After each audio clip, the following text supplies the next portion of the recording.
Yo, what's up, how's your butts? I'm Pete, and this is the Sandbox TWAB.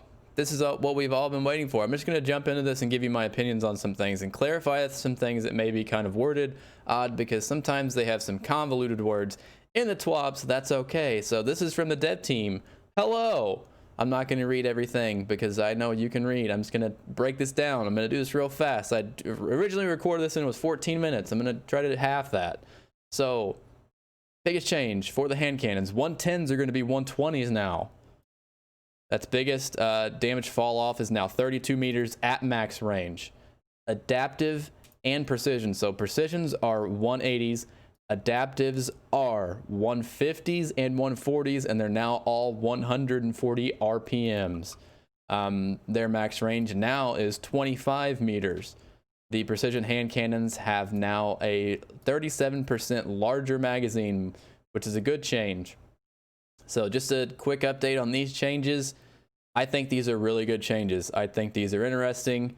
That means the aggressive frames, or what used to be 110s, are now 120s, and they're aggressive frames. I think this is a really good change. They felt just too slow, and they just felt like they couldn't compete, even if they had even maybe like 2 body 1 headshot, or 2 headshot 1 body, whatever. If their precision was changed and how they 3-tapped enemies in the Crucible, I think this is a better change anyway. And everything else stays the same as far as that. Moving the lightweight and adaptive to the same RPM is good because lightweights just had way too much of an advantage over 140s and 110s and 180s. They gave you way too many buffs without having any kind of drawback whatsoever. So putting those all together was a good idea. That includes Luna's Howl Not Forgotten. One exotic hand cannon will stay as a 150, and that's Sunshot. I'm not really sure why, but I'll take it. Maybe a lot more people will use it. I think it's actually, looking at the meta, it's actually one of the most used hand cannons. I think that's mainly on console, but it's still one of the most used hand cannons in the entire hand cannon game that is Destiny 2. So this is overall, I think these are really good changes. I think these are useful changes, especially the 180s. I may use them more because having to fire off my whole magazine faster and then have to reload more because it had a smaller magazine didn't really ever make sense to me. And if somebody knows why that was like that, please let me know in the comments. I would love to, but I think these are good.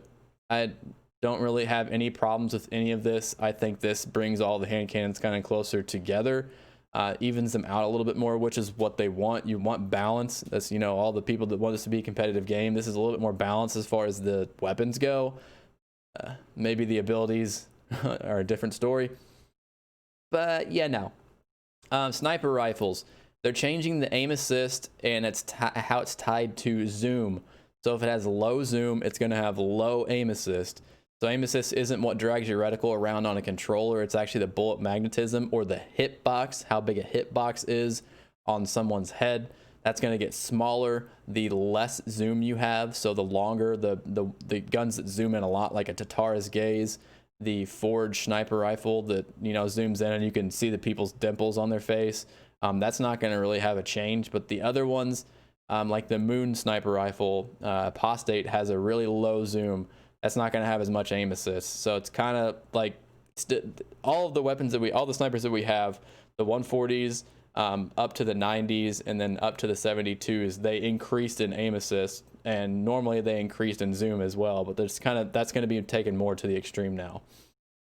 Auto rifles, they're kind of nerfing 600 RPMs. It's still going to be a buff from what it was prior to this season because this used to be 13.75 per bullet. Now it's going to be 14.25 instead of 15.75. It was way too much. I think this is good. I would have liked to have seen a slight buff in 450 RPM auto rifles because they're ass. I'm not even going to get around it. They're ass. I use one all the time because it creates Warmind cells and it's ass. It sucks. Scout rifles are kind of getting the same thing, but in the opposite direction of sniper rifles. The aim assist is going to be larger, so the hitbox is going to be larger on enemies' heads. This is cool. We don't want a scout rifle meta in PvP. You want scout rifle maps, because most of the maps right now are just not built for scout rifles, and it's the main thing with scout rifles. They actually do pretty good damage in PvP. PvE is another thing. There's no change there that we know of. Rocket launchers are getting increased reserves. They're not getting an increased magazine, so I don't really know why this matters. Cool, you get 2 extra rockets. It just doesn't matter to me. I don't care. It's a very small change to me. Outlaw is going to be faster. Cool. Merciless is getting an increase of ammo for whatever reason. I mean, I'll take it, but I didn't ask for it. Mountaintop's getting a bunch of changes. This is the specific pain points, which I'm not going to read because you know what they are. Even if you use it, you know exactly what they are. So they're reducing the splash damage by 1/3, which is good. Total damage is going to be 5% lower, but it's going to be also in a smaller area. So kind of think of the cone of like the cone of accuracy kind of thing, but it's going to actually be the splash damage for Mountaintop. That's good. You're not going to be killed around corners as much when you're weak, and they outline that here in this as well. It's now going to be 20% slower, but it's still going to be 20% faster than other breach load grenade launchers like a Truth Teller. So I think it fits in with micro missile still well. In-air accuracy is reduced. You see most of the people or hunters around in Crucible jumping up in the air and just firing Mountaintop at people and getting kills. They're changing the in-air trajectory by 7 degrees for the in-air accuracy. So 7 degrees up close, it's not going to be that much, but further away, it's going to deviate a lot. So this is probably going to be kind of difficult to use from far away. That's going to make breach loads a lot more desirable, but Mountaintop's going to be sunset anyway, so it's not going to be in trials or Iron Banner as much. You still see some random people using it at 1060, but whatever. Falling Guillotine reduced heavy attack damage by 24%, which it needed. It's way too powerful right now, but I think this is a decent change. The light attack is still the exact same. So that's fine. Meta mini tool, I don't care. I don't know why they even thought about this. Sturm and Drang. These are cool changes, but I don't know why they were done. I always say roughness energy. Ruinous effigy. I don't understand why they're reducing this. I guess people complain about it? Question mark. Arbalist. Don't care. This is a change to high cal, which may suck for flinch. Other than that, it's whatever.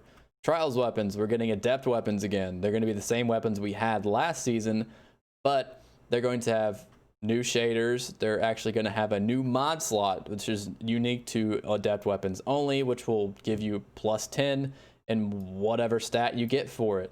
Or, you know, it could be +40. So there's going to be, for when you go flawless, you have a chance to get that shader, that weapon with the adept mod, and also the actual adept mod. These will rotate. The weapons will rotate bi-weekly because armor will be there some weeks, and then these will be there every other week. This is a good change. This is going to make the loot a little bit more desirable. These legendary guns are going to be really good now, with pretty much 2 masterworks is kind of what it is. I'm really paraphrasing there, but that's kind of what it is. It's also going to suck because it's going to time gate things. So some weeks, some weeks are going to be really sought after, and some weeks are going to suck. Some people, who cares about this fusion rifle? Very few people. Who cares about this rocket launcher? Very few people. The other ones, maybe the scout. What are you going to care? You're not going to go after that as much. So it's going to be kind of time gated to get every single one of them, which kind of sucks. So we kind of knew that's kind of how trials work. So you just can't get a rotating loot and get RNG for what you get. So some weeks are going to be good, some weeks are going to be bad. That's the change in adept weapons. So kind of cool. This is, make sure you complete your titles that are going away. I still need to finish Reckoner. Anybody want to join me? I'm not going to watch the movie of the weeks because I got a DCMA strike last week for watching those. Good thing I'm not monetized yet. But most of us, this is going to be talking about the last thing we want bounties to be wiped. This is not saying they're going to be wiped. They're still going to talk about this next week, but I don't think they're going to wipe them. They're pretty much just clarifying what's going to happen with bounties. Nothing is changing. Everything that's going away is not going to be useful. You're not going to be able to use them after the change of the season. Infamy and Valor, so Crucible and Gambit bounties, if you're popping those in the next season after you've completed them this season, your first powerful is only going to be at the cap from this current season. It's only going to be 1050. It won't be any higher than that. So you can still get the XP or the glimmer from it, but it's going to hurt your infamy and your powerful reward, that first one for next season. So if you think that the XP is worth it, the small amount of XP just to keep it, that's cool. They're not saying they're wiping it, so things like Vanguard bounties, Gunsmith bounties, Clan bounties, Trials bounties, those are also going to be unchanged. You're still going to get the same amount of XP from them. I really don't think they're going to change them. Matter of fact, I know they're not going to take them away. Why? Because these bounties are the only thing keeping some gamers gaming right now. And they know if they took them away, people would just stop playing for the last 2 weeks. But those are my opinions. That's my mini rant on this TWAB. Thanks, guys, for watching. I was kind of hoping for a little bit more, but I'm not upset. I can't be mad. I think I'm pleased with this TWAB. We'll see what happens next week. And I'll see you guys more soon. Keep your butts